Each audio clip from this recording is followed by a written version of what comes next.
Assalamualaikum warahmatullahi wabarakatuh. Waalaikumsalam warahmatullahi wabarakatuh. Anak-anakku sekalian, sebelum pembelajaran kita mulai, ada baiknya kita berdoa terlebih dahulu. Bapak akan mengecek kehadiran siswa.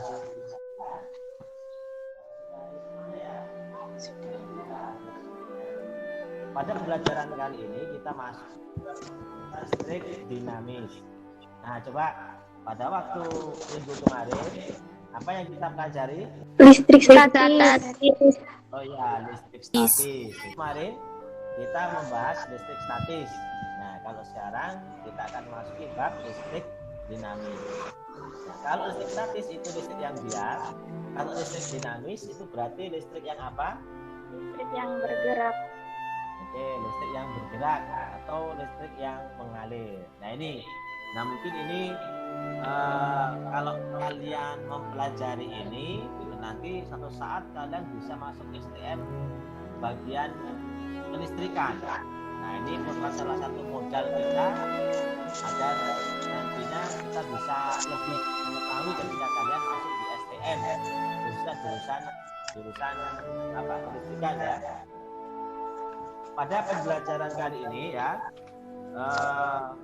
untuk pembelajarannya ini nanti Bapak akan mengirimkan video-video yang berkaitan dengan listrik dinamis. Untuk videonya nanti silakan kalian amati ya.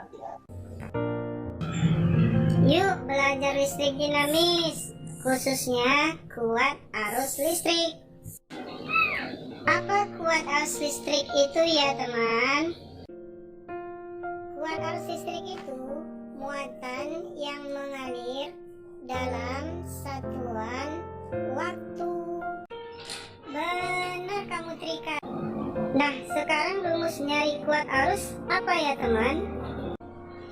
Rumus kuat arus listrik adalah I sama dengan Q per T. Contoh soal. Pada suatu rangkaian mengalir muatan 60 kolom dalam waktu 2 menit. Besar kuat arus listrik adalah diketahui Q sama dengan 60 kolom, T sama dengan 2 menit, sama dengan 120 sekon. Ditanya I sama dengan titik-titik. Jawab, I sama dengan Q per T, 60 kolom per 120 sekon, sama dengan 0,5. Bapak akan menjelaskan tentang rangkaian listrik terbuka dan rangkaian listrik tertutup. Rangkaian listrik terbuka adalah apabila kabel atau saklar tidak tersambung dengan sumber listrik. Dalam gambar ini, kabel tidak tersambung dengan batu baterai, sehingga menyebabkan lampu padam, tidak menyala. Sedangkan dalam rangkaian tertutup, kabel atau saklar tersambung dengan sumber listrik atau dengan batu baterai, sehingga menyebabkan lampu listrik menyala. Nah kemudian yang berikutnya itu ada LKP. Nah, LKPD sudah dapat semua LKPD-nya? Nah, oke. Sudah ya. Yang berikutnya di sini sambil mengamati video, coba untuk mengerjakan LKPD yang sudah Pak berikan ya. Berdasarkan susunannya, rangkaian listrik dibagi menjadi 3, antara lain 1. Rangkaian seri, 2. Rangkaian paralel, dan 3. Rangkaian kombinasi seri dan paralel. Rangkaian seri adalah rangkaian yang disusun secara seri atau berurutan. Rangkaian paralel adalah rangkaian yang disusun secara bercabang. Rangkaian kombinasi adalah rangkaian yang disusun dari gabungan rangkaian berurutan atau seri dan rangkaian bercabang atau paralel. Ya, sambil mengamati video, kalian coba untuk menyelesaikan LKPD yang sudah diberikan. Kalian sudah mengerjakan LKPD-nya? Nah, kalau sudah, tolong tunjukkan hasil kerja kalian.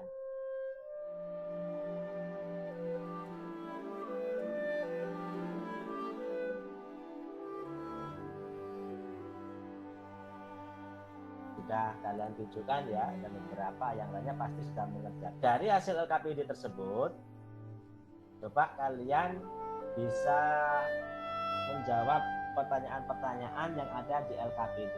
Dari hasil percobaan, bagaimana nilai hambatan pengganti pada rangkaian seri? Gambar 1, 9 ohm. Gambar 3 sama dengan 11 ohm.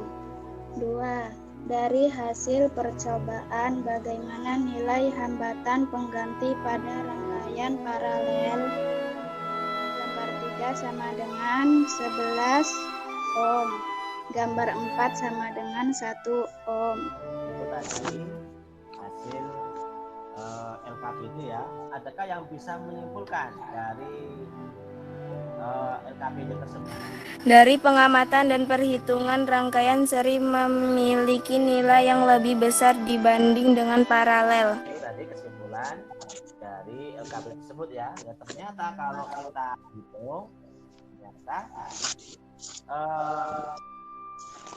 rangkaian seri itu lebih besar daripada rangkaian paralel. Nah, yang berikutnya pelajaran kita kali ini. Nah, nanti Bapak akan kirimkan soal-soal melalui WA ya. Dan nanti linknya akan Bapak berikan ke kalian semua. Nanti kalian kerjakan. Alhamdulillah untuk nilai-nilainya ini sudah sangat lumayan ya. Kalau Bapak lihat ini sudah di atas KKM. Yang berikutnya di sini kita masuk ke bagian penutup. Nah, jadi kalau disimpulkan pembelajaran kita kali ini bahwasanya listrik dinamis itu adalah listrik yang mengalir ya. Kemudian apa yang dialirkan? Yang dialirkan itu adalah muatan. Besarnya muatan yang mengalir tiap satuan waktu itu disebut dengan kuat arus. Nah, kemudian ada bentuk rangkaian. Ada rangkaian terbuka sama rangkaian tertutup. Nah, kemudian ada rangkaian listrik, itu ada rangkaian seri dan rangkaian paralel. Terus yang berikutnya kita akan melakukan refleksi. Nah, coba dari pembelajaran kita kali ini, apa yang menarik dari pembelajaran kali ini? Dari pembelajaran kali ini, kita dapat mengetahui arus listrik rangkaian seri atau paralel. Tugas minggu depan kita akan mempelajari hukum Kirchhoff. Nah, hukum Kirchhoff. Nah, silakan kalian lihat di YouTube ataupun di buku ataupun di media pelajaran lainnya. Pembelajaran kita sudah selesai. Maka di sini ketika ada kesalahan dari Bapak ataupun dari pembelajaran kita kali ini, jika ada kekurangan ya Bapak mohon maaf ya. Terus kemudian marilah kita tutup pembelajaran kita pada kali ini dengan membaca hamdalillahirabbil alamin dan Bapak akhiri wassalamualaikum Waalaikumsalam warahmatullahi wabarakatuh.